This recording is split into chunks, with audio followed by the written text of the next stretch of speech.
We couldn't find him. Fiona needs to check her information. No, I don't think so. Does the doctor like playing games by any chance? What do you mean? There's a message on the computer, and a card key already set in place. The king passes the rook and meets the bishop. The knight takes a pawn along for the queen. What does that all mean? It's a simple puzzle.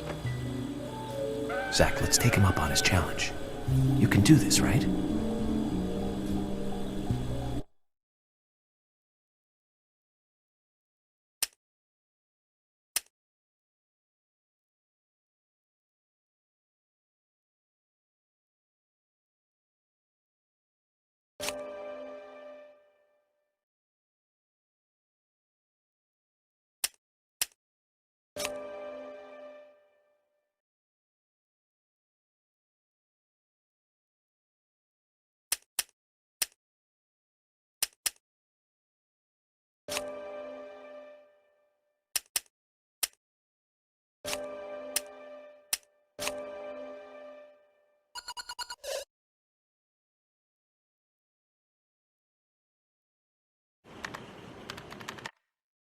Zach, something is still missing. We need more clues.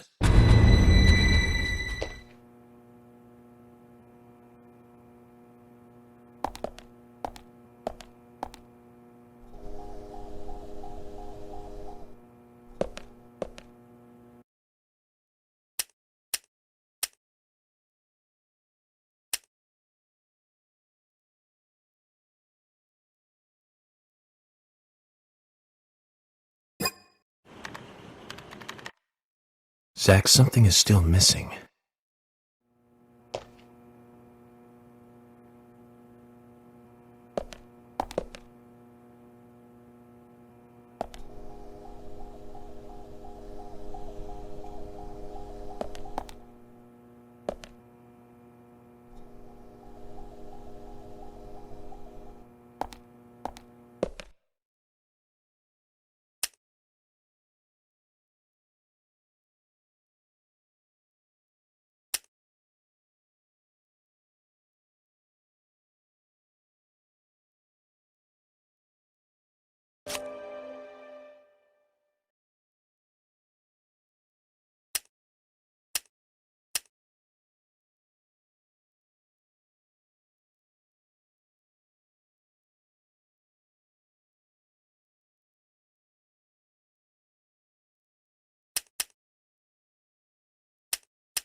Zach,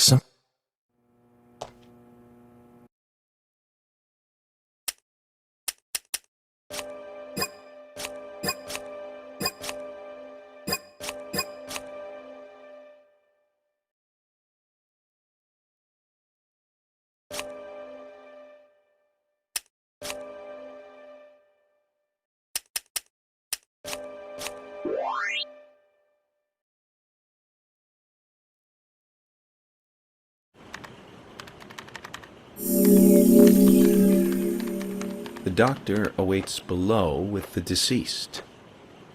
Another code?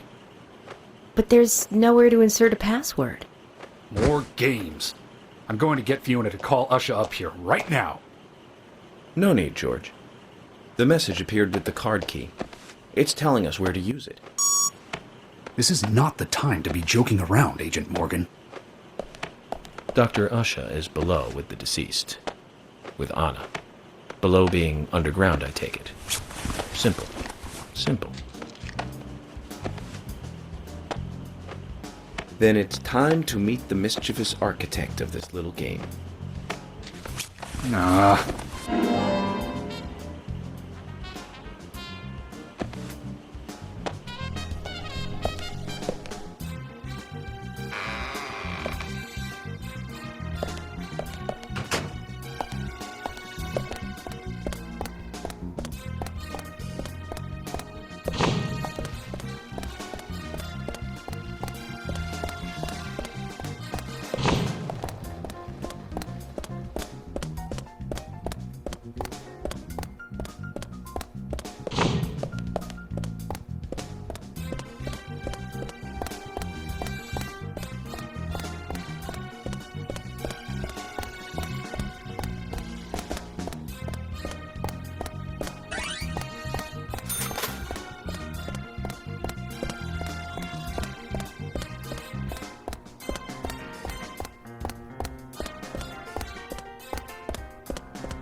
Usha, sorry to keep you waiting. Ah, you made it. Let's get started, shall we?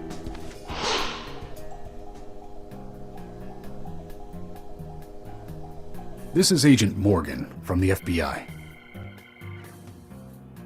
Nice to meet you. I'm Usha Johnson, the doctor in this hospital. FBI Special Agent Francis York Morgan. Please call me York. Everyone calls me that. Very well, Agent York. Are you a forensic practitioner? Let's just say I've dealt with corpses before. That battle of wits, by the way. Did you create that yourself? I just wanted to see if our FBI agent could handle the task. I see. Well, it was pretty fun. Oh, I'm glad you liked it. We don't have much time. We need those autopsy results.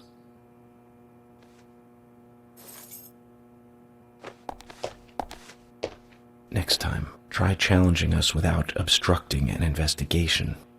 You've angered the monarch.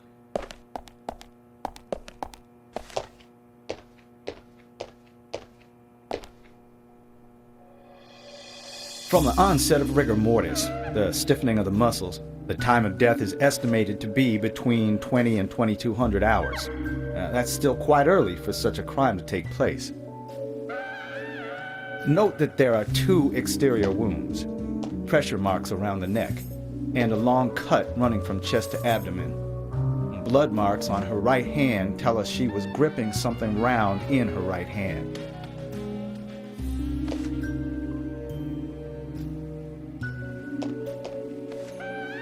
Her skull is also fractured. but that is unrelated to the cause of death. It probably happened to her after she was killed.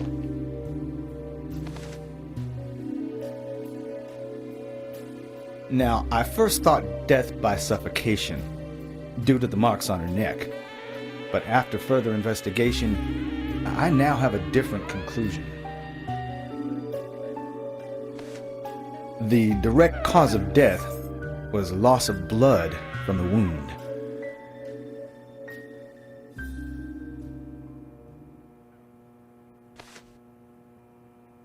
Which means... She was cut up while she was still alive. Yes, a sharp knife was used. It was inserted beneath the sternum and then quickly sliced downwards. The excessive loss of blood from her internal organs is what actually killed her. Her nails are clean, and with no skin cells from the attacker. She also doesn't appear to have been bound nor badly beaten. She was apparently killed without resistance. The most tragic thing, however, was that she was unable to speak her story to anyone who could hear her cries.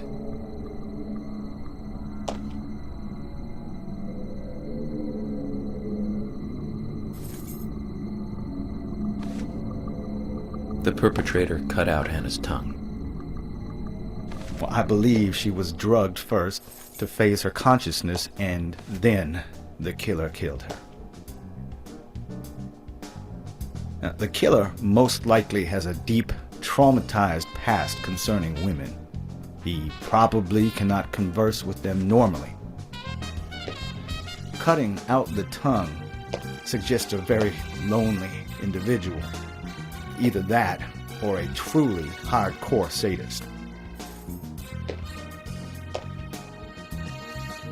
He must get off on watching women suffer, especially when they can't answer back. Now, he watched as the blood pumped from her body, as she gradually grew cold. Now, a case in Seattle in 1985 was much like... Usha, please, limit your report to your findings as a doctor. Criminal profiling is my job.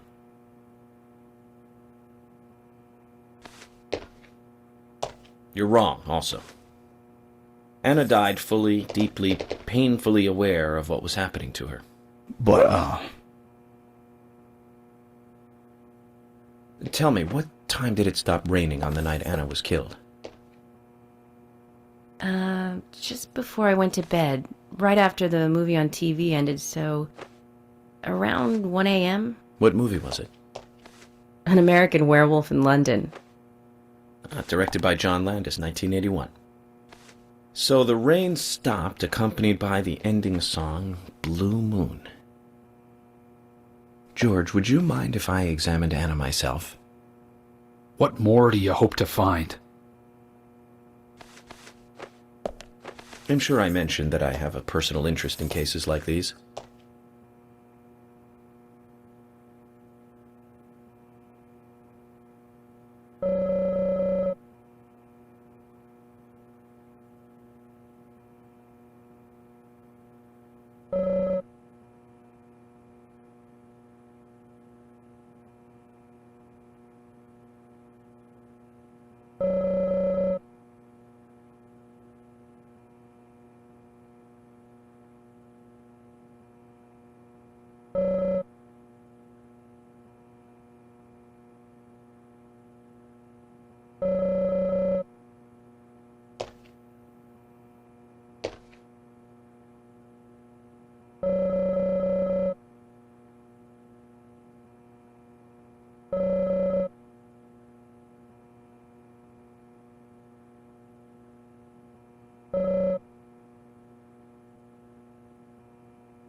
From her lack of resistance, I'd say that Anna's injuries happened very quickly.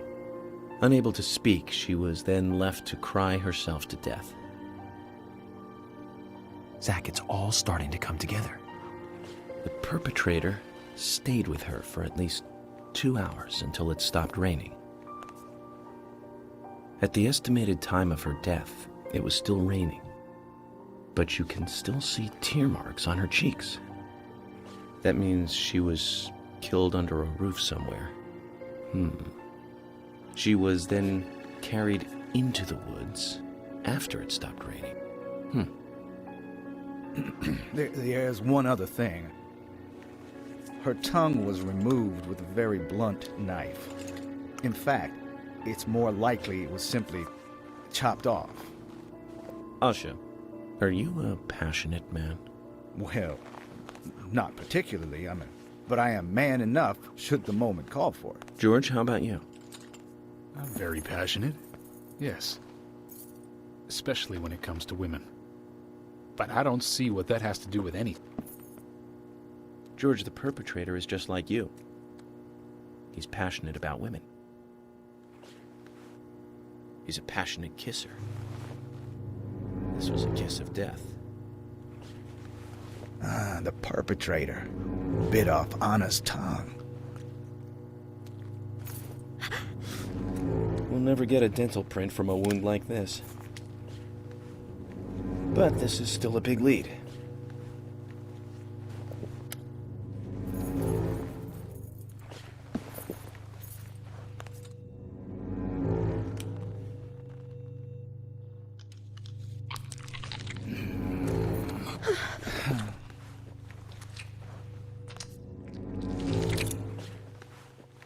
Jackpot, Zach. A shame, but our old-time all-American sightseeing tour just came to an end. This case is now under the jurisdiction of the FBI. I'm assuming command. I'll need you to assist me in the investigation. What in the hell do you mean, Agent Morgan? I know I said I was passionate, but you can't think I did this. That's not why I'm assuming command, George. You're a suspect just as much as every other passionate man on Earth. Let me show you something.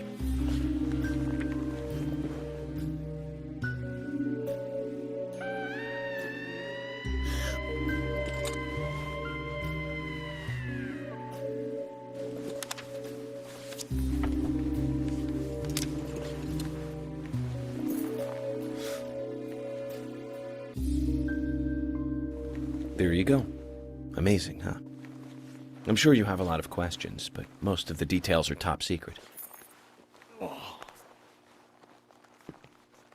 George, Emily, we should be going. No need to stay here any longer. Okay. I have to sign the release. Just give me a moment. Very well.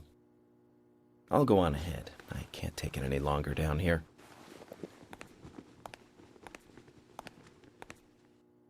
Bishop takes queen. His rook takes your queen.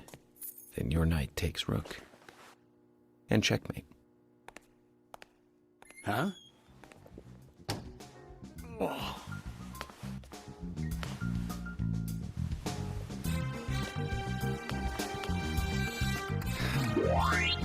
My first victory in the Grandmaster ranking.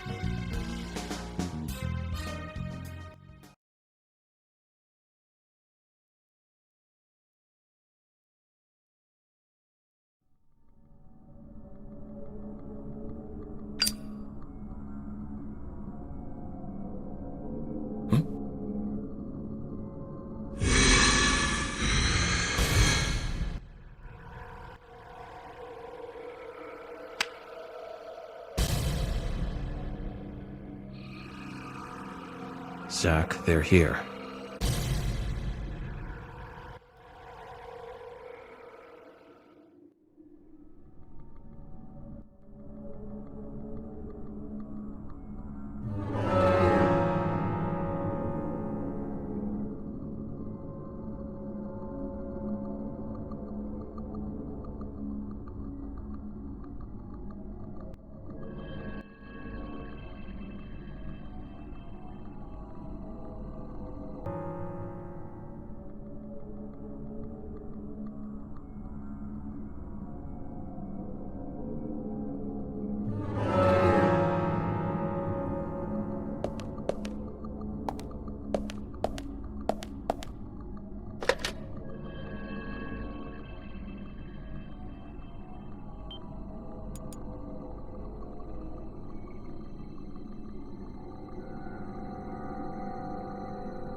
Amazing.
Here! Over here!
Agent Morgan, if you're so desperate, then why not smoke two at once?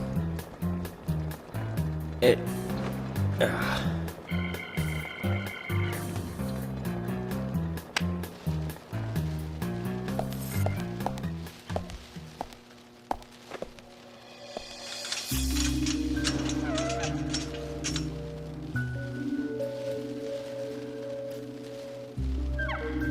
Who's that old man? That's Harry. Harry Stewart. One of the bigger problems around here. His father started up the lumber trade and founded this town. He's a weird one, as I'm sure you can see. Always dressed like that, never speaking to the townsfolk. And just FYI, he owns almost the entire town.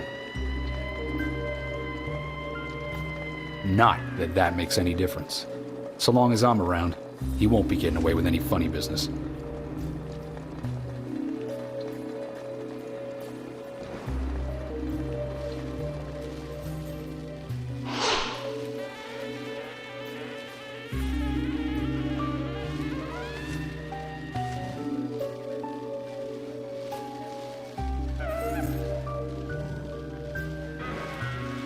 Mr. Francis York Morgan. Haste won't lead you to what you seek.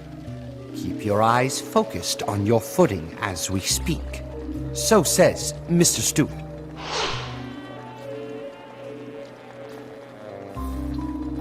Nice to meet you, too.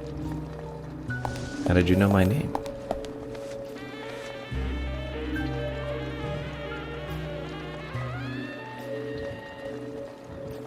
Mr. Francis York Morgan, information desires you, just as you desire information too. So says Mr. Stewart. Harry, stop trying to get in our way. Keep this up, and even you'll have to answer to the law.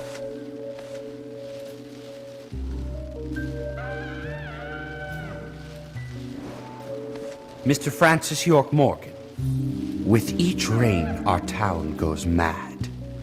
To our disdain, unpreventable. So sad. So says Mr. Stewart.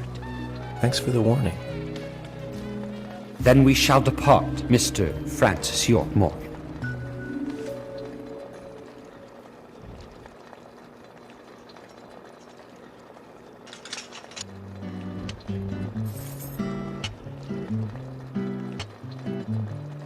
That's how he always is. Always spouting that nonsense. Don't give it any thought. It's all gibberish. Emily here. Uh-huh. Oh. Okay, thank you, Thomas. Agent York, we've contacted the first witnesses to the crime scene.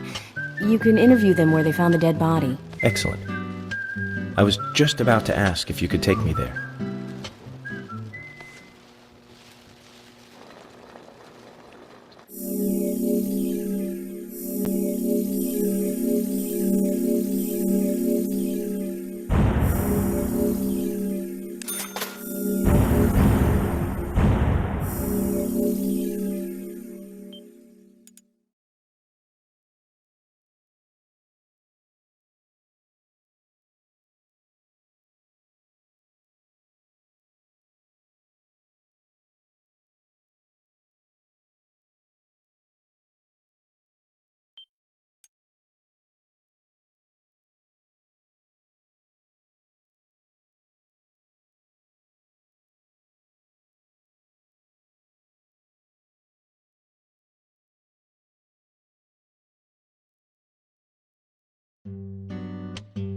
The body was found in the Greenvale Forest Park. That's west from here, and too far to walk. A forest park? It's the pride of the town. It has a beautiful trail leading to a viewing site over Velvet Falls. That does sound fantastic.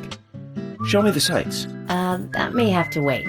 We promised to be there by 1800 to interview the first witnesses to the crime scene.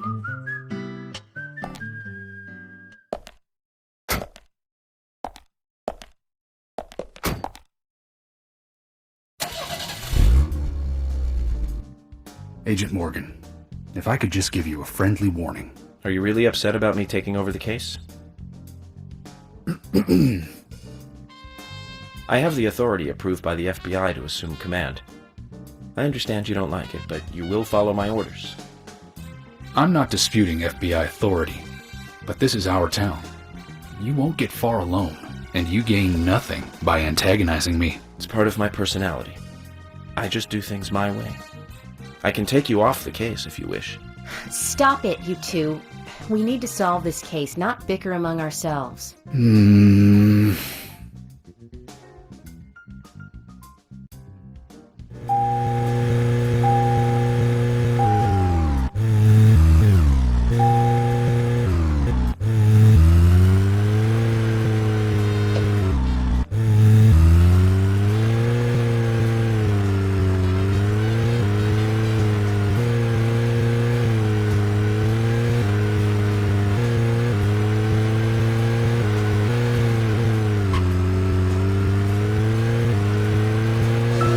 Anna's body was discovered by the woodsman Jim Green, along with his two grandchildren, Isaac and Isaiah. What was he doing in the forest? Just their daily routine. They found Anna's body during a morning walk. So you've talked to them already? Not officially. Not yet. Are you out of your mind? You haven't interviewed them yet? Agent York, that tone is hardly appropriate. We were given orders to wait for you to arrive. Orders by who? A man called Abrams from the FBI. Robert, is it? Oh, Bob Abrams. I did tell him to stay out of it. It's always tough to have a meddling boss, huh, Zach? I thought you knew, Agent Morgan. Don't worry about it. We may not have taken official statements, but we got all the information we need. I can fill you in right now if you'd like. Thanks, George, but that won't be necessary. I want to hear the details from the witnesses themselves, firsthand. I just can't believe that the children had to witness the crime scene. They may be traumatized. You'd better do this carefully. Don't tell me you get nervous talking to children, Emily. Not at all. That's not what I meant. Then what did you mean? Just forget it.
We should cut the chit-chat and go get our official statements. George is right. Let's head over to the forest park.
Agent Morgan, how much longer do you want to keep talking? Maybe we should cut the chit-chat and go get our official statements. George is right. Let's head over to the forest park.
Is this government land?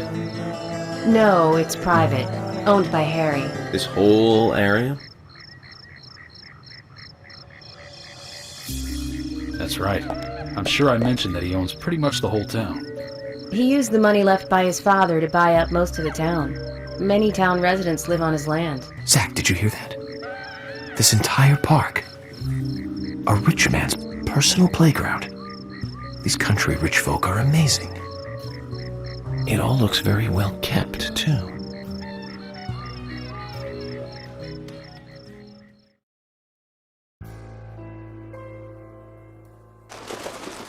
I'm FBI Special Agent Francis York Morgan. Please call me York. It's what everyone calls me. And you are Jim Green? That I am, son. I keep these woods.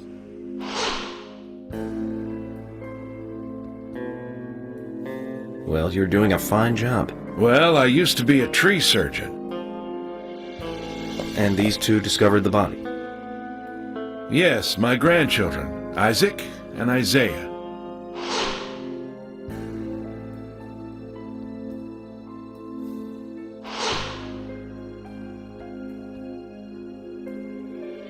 Zach, you see that?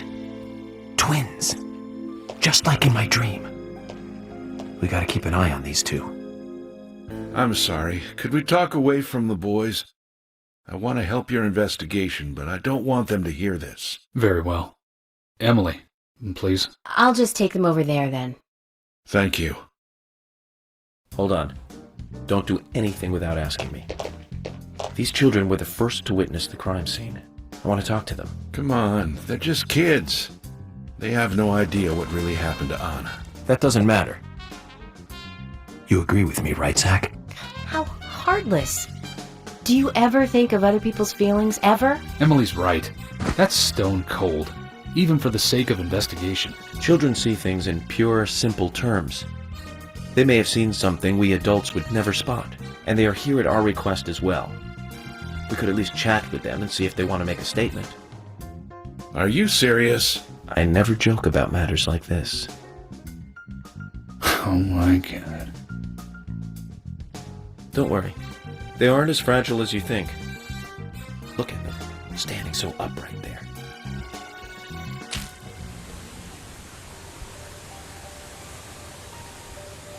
Now then, Isaac, Isaiah, tell me, what did you find here? Anna, she was so pretty. She had a red dress on. Her hair was shining. Bright gold hair. There were lots of animals around her. Squirrels, weasels, and a snake. A real snake. We didn't know, until then. But we know now Anna was the fairy of the forest. she was a goddess. She smiled when she saw us. She looked so happy. That's right, Isaiah. She was a fairy. A goddess. I'm sure she is playing with those animals even now. Of course she is. Yeah, of course. Most useful information, boys. Well, Emily, you can take them now.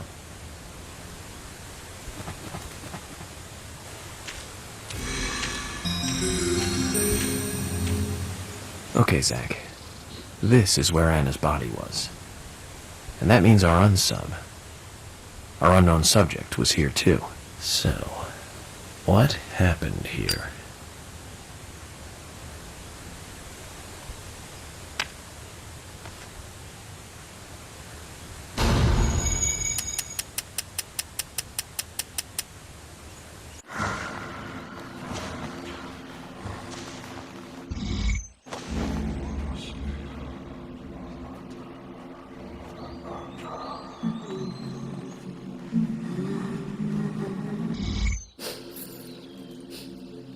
Anna.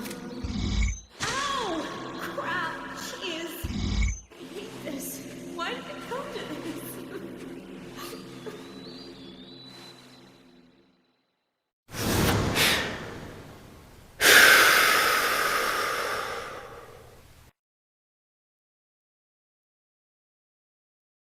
Zach, something is still missing. We need more clues.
As you requested, we have permission to stay and look around as needed.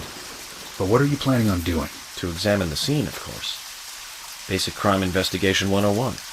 We might uncover some further evidence. My men have covered this already. I seriously doubt that there is anything else to find. Well, then you and Emily can wait in the car if that's the case. But I'll take my time here.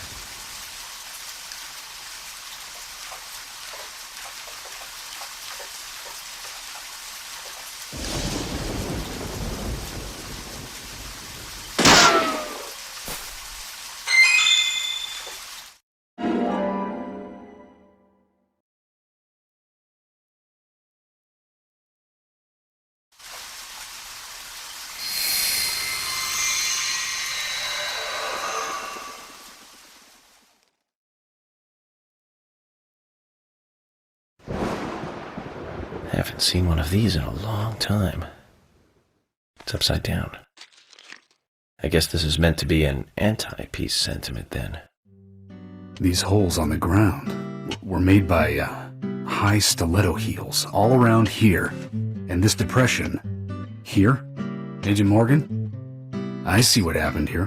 He hung her from the tree and put on her shoes. He was really enjoying it. A sicko. And he knelt down. And disgusting.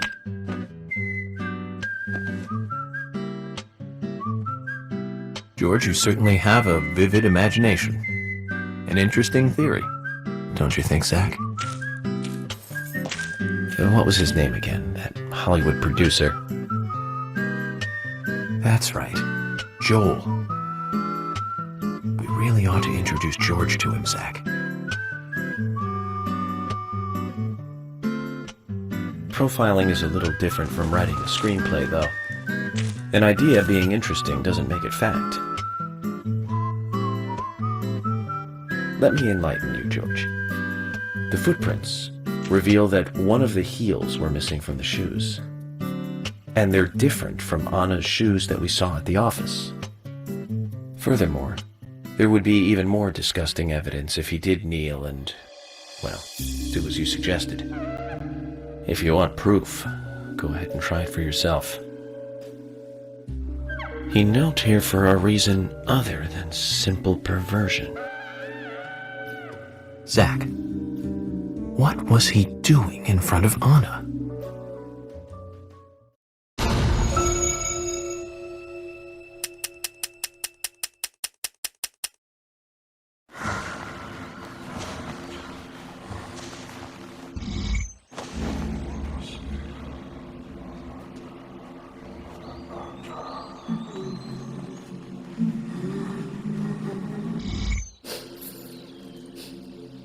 Anna. Ow! Crap! Jeez! I hate this. Why did it come to this?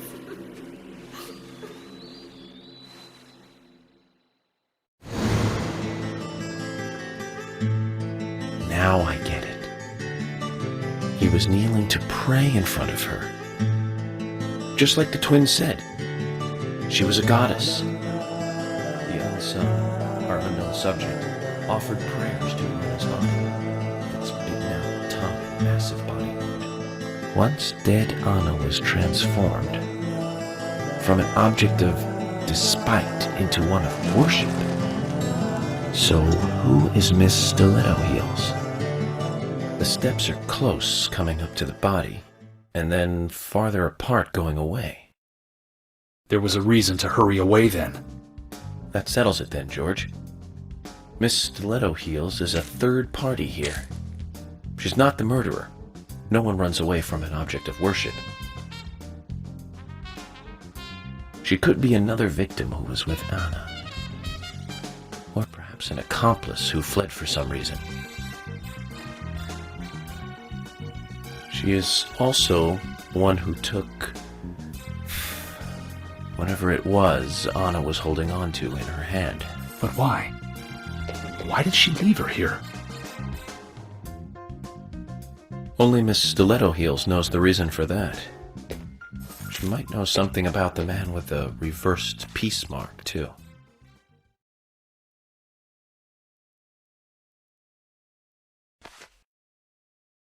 How many women wear high stiletto heels in this town, do you think? Oh, I should think most of them have at least one pair. I do too, before you ask. But nobody would come all the way out here wearing them, except maybe one person. Don't keep me in the dark, then. Who might this elegant lady be? Diane, the owner of the art gallery. But she's out of town for a big art auction. I heard she'll be coming back in a couple days. Then we'll just have to give her a warm welcome home. A more immediate matter, then. Where in town can you find something like this? It should be a building that isn't used anymore, with either a lot of metal or metal machinery or something like that.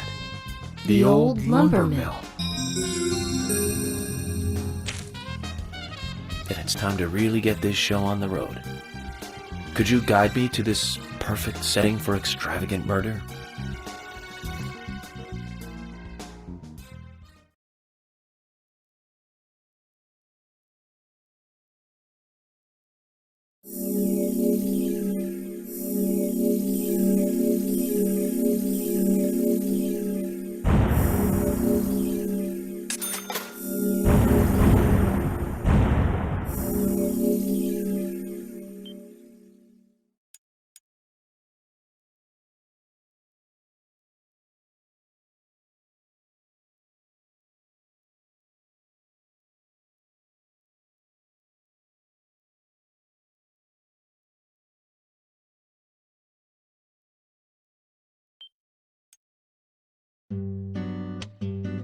The lumber mill is pretty far from here. If that's where she was killed, why would the killer go to all the trouble of carrying her all the way here? I don't know yet. My profiling instincts tell me one thing is for sure, though. The unsub's personality is totally different before and after the crime. The unsub killed her in a brutal, horrifying way, and then displays powerful adoration after she's dead. Something close to love. That could well be the key to all this. I will say this, though, George. Profiling is a risky business. Of course, if the unsub planted those stiletto footprints himself, well then, everything I've just said falls apart. But there's no evidence that he left those stiletto footprints. I'm sure we have Miss Stiletto Heels to thank for those tracks. All I can do is deduce the unsub's feelings in light of the evidence, and carefully figure the unsub's M.O., modus operandi, his way of thinking.